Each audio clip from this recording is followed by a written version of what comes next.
সম্ভাব্য বান পৰিস্থিতিৰ লগত মোকাবিলা কৰিবলৈ হস্তম হৈ পৰিছে বৰহাচাপৰি বন্যপ্ৰাণী অভয়াৰণ্যৰ কৰ্তৃপক্ষ। ধাৰাসাৰ বৰষুণৰ ফলত বৃদ্ধি পাইছে ব্ৰহ্মপুত্ৰৰ জলস্তৰ।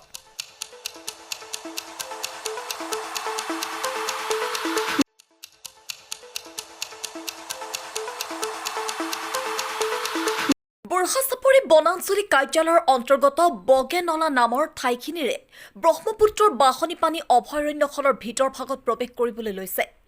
পূৰ্বতকৈ এইবাৰৰ বান পৰিস্থিতি বৃদ্ধি পোৱাৰ আশংকা কৰি বন বিভাগে টহল দিয়াৰ বাবে নৌকাৰ সংখ্যাও বৃদ্ধি কৰিছে। বানপানীৰ সময়ত জীৱ-জন্তুসমূহে আশ্ৰয় লোৱা ওখ হাইলেণ্ডসমূহো জীৱ-জন্তুৱে আশ্ৰয় ল'ব পৰাকৈ উপযোগী কৰি তুলিছে। বানপানীৰ সুযোগ লৈ যাতে কোনো চোৰাং চিকাৰীয়ে অভয়াৰণ্যখনত প্ৰৱেশ কৰিব নোৱাৰে তাৰ বাবে দিনে নিশাই বনকৰ্মীসকলে টহল দিয়া পৰিলক্ষিত হৈছে।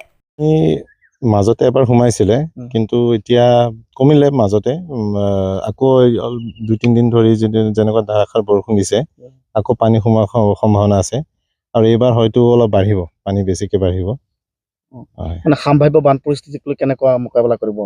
আমাৰ যিটো প্ৰস্তুতি চলাই আছো, আমাৰ এতিয়া এইবাৰ আমাৰ নতুনকৈ 2টা মেচিন নৌকা আমি বনাইছো আৰু সেইটো দি আমি পেট্ৰলিং, ৰিভাৰ পেট্ৰলিং যিটো কয় নৌকা বিহাৰ, সেইটো আমি কৰি আমাৰ যিটো টহলদাৰী নৌকা টহলদাৰী সেইটো আমি কৰিম। আৰু যিহেতুকে এৰিয়া আমাৰ বাঢ়ি গ'ল, এতিয়া যিটো মাটিকালি আছিলে সেইটো বেছি বাঢ়ি গ'ল, গতিকে আমাৰ এতিয়া তেনেকুৱা পেট্ৰলিঙো কৰিব লাগিব অলপ, যিহেতু ওচৰত ব্ৰহ্মপুত্ৰৰ ওচৰত, তো গতিকে চাৰিওফালৰ পৰা পানী সোমায়।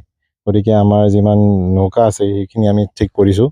হাত নৌকা ধৰক 10টামান হাত নৌকা আমি ঠিক কৰিলোঁ, যি সৰু সুৰা ৰিপেয়াৰিং আছিলে ঠিক কৰিলোঁ।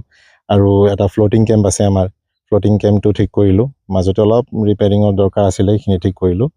আৰু এতিয়া লাইনত আমাৰ 2টা ৰাবাৰ বটো আহি আছে, গতিকে যেতিয়া বানপানী বেছিকৈ হ'ব তেতিয়া আমাৰ ৰাবাৰ বটো আহি যাব, তেতিয়া আমাৰ সুবিধা হ'ব পেট্ৰলিঙত। মানে যিসমূহ জীৱ জন্তু আছে সেইটো পানীৰ সময়ত তেওঁলোকে কক বকাই থাকে, তাতে জীৱ জন্তুসমূহ থকাৰ বাবে উপযুক্ত হাইলেণ্ড তেনেকুৱা কিবা আছে? হয়, হাইলেণ্ড আছে। এইবাৰ ধৰক হাইলেণ্ড নতুনকৈ বনোৱা হোৱা নাই, কিন্তু যিখিনি হাইলেণ্ড আগৰ পৰা আছে সেইখিনি হাইলেণ্ড আমাৰ চাফা কৰা হ'ল। জংঘল হৈ যায় মাজতে, তো এইখিনি চাফা চিকুণ কৰা হ'ল। যিহেতুকে সৰু সৰু জীৱ জন্তু এতিয়া সংখ্যা বাঢ়িছে, তেওঁলোকে উপযুক্ত এটা ঠাইত বিচাৰিবই, কাৰণ চাৰিওফালে পানী হৈ গ'লে তেওঁলোকে থাকিবলৈ দিগদাৰ হয়, অসুবিধা পায়। চ' তেনেকুৱা আমাৰ আছে, অভয়াৰণ্যখন যথেষ্টখিনি আছে হাইলেণ্ড, তাতে তেওঁলোকে আশ্ৰয় ল'ব পাৰিব। পৰ্যাপ্ত পৰিমাণৰ আছে পৰ্যাপ্ত পৰিমাণে আছে। ব্ৰহ্মপুত্ৰৰ কাষতে অভয়াৰণ্যখন, গতিকে এই ব্ৰহ্মপুত্ৰই যে এক প্ৰকাৰৰ খহনীয়াৰ সৃষ্টি কৰিছে, তাৰ প্ৰতি লক্ষ্য ৰাখি আপোনালোকে বিভাগীয়ভাৱে কি ব্যৱস্থা কৰিছে? খহনীয়া ধৰক এতিয়া বৰ্তমান খহনীয়াৰ কাৰণেতো আমি তেনেকুৱা প্ৰচেষ্টা চলোৱা নাই, কিন্তু আমি প্ৰপ'জেল দিছোঁ চৰকাৰক যাতে খহনীয়াখিনি যিমান পাৰোঁ ৰোধ কৰিব পাৰোঁ। তাৰ বাদেও আমাৰ যিমানখিনি ধৰক যোৱা বছৰত অলপ চলপ খহনীয়া হৈছিলে, কিন্তু এইবাৰ হয়তো আমি অনুমান কৰিছোঁ এইবাৰ খহনীয়া অলপ কম হ'ব অভয়াৰণ্যখনত, যিহেতুকে অলপ মানে ৰিভাৰ চেনেলৰ চেঞ্জ হৈ গৈছে। চেঞ্জ হোৱাৰ কাৰণে আমাৰ ফালে যিটো উত্তৰ চাইডে যিটো অভয়াৰণ্যখন আছে তাতে অকণমান বালি চালি পুতিছে, গতিকে বালি পুতাৰ কাৰণে কি হ'ব, চেনেল যিটো ৰিভাৰৰ সোঁত, যিটো নদীৰ সোঁতটো সেইটো চাইডেদি নাযাব পাৰে, আমি মানে অনুমান কৰিছোঁ আৰু। চ' সেইকাৰণে এতিয়া এই বছৰটো বাৰু তেনেকুৱা খহনীয়াৰ কাৰণে তেনেকুৱা নাই, কিন্তু চাওঁ অহা বছৰ কিবা কৰিব পাৰিম নে নাই। হয়, পূৰ্বতে পৰিছিলে, মানে ইমান ডাঙৰ এটা হেৰি পৰা নাই, কিন্তু সৰু সৰুকে।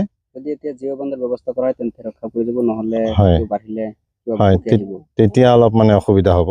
আমি সেইটো প্ৰচেষ্টা চলাই আছোঁ, চৰকাৰলৈ ওপৰত লিখিছোঁ।